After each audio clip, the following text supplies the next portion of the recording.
هيما مفيش جديد ولا ايه يا هيما؟ ازاي يا باشا؟ ده احنا بتوع الجديد. انا جايب لك النهارده لابتوب تابلت تاتش بيتفصل. اللابتوب ده غني عن التعريف يا جماعه، حاجه دي اللي احسن ماركه في العالم. اللابتوب ده موديله 11 برو 5130. اللابتوب ده بيجي بمعالج انتل ورامات يا جماعه، بينزل منه رامات 2 ورامات 4. ده موجود وده موجود وموجود منه كميه. المساحه بتاعته يا جماعه 64 وبيركب له كارت ميموري لغايه 1000 جيجا زي ما انت عايز. اللابتوب فيه كاميرتين، كاميرا اماميه وكاميرا خلفيه بصوره كويسه جدا. اللابتوب بيتفصل زي ما انتم شايفين، في مدخل اتش دي ام اي ميني وفي مدخل يو اس بي والشاحن بتاعه يا جماعه تايب سي. بديك الشاحن بتاعه. اللابتوب صوته كويس جدا بحاله الزيرو زي ما انتم شايفين بيتفصل للناس اللي كانت عايزه حاجات بيتفصل. وسعره في المتناول يا جماعه، سعره في متناول الجميع. اللابتوب ده سعره فوق الممتاز. اللابتوب ده بتيجي تستلمه من عندي بشاحن اوريجينال وبكابل باور اوريجينال وبهديه شنطه ماوس وستيكر عربي. كل ده بطلعه لك وبطلع لك ضمان 3 شهور على اي لابتوب بتاخده من عندي. اللابتوب التابلت ده يا جماعه ناس كتير قوي كانت بتسال عليه.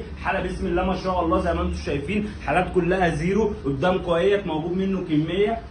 وده الكيبورد بتاعه يا جماعه. اللابتوب ده يا جماعه بينزل برامات 2 وفي منه برامات 4. ده موجود وده موجود وموجود شحن لجميع المحافظات. حالات كلها بسم الله ما شاء الله. الناس اللي كانت بتسال على حاجه تابلت ده يشتغل معاك اونلاين كويس جدا، وورد واكسل كويس جدا، العاب على خفيف كويس جدا. واللابتوب ده للاطفال لو انت عايز تجيب تابلت ولا حاجه ده برده كويس جدا، يعني ممكن يستخدموه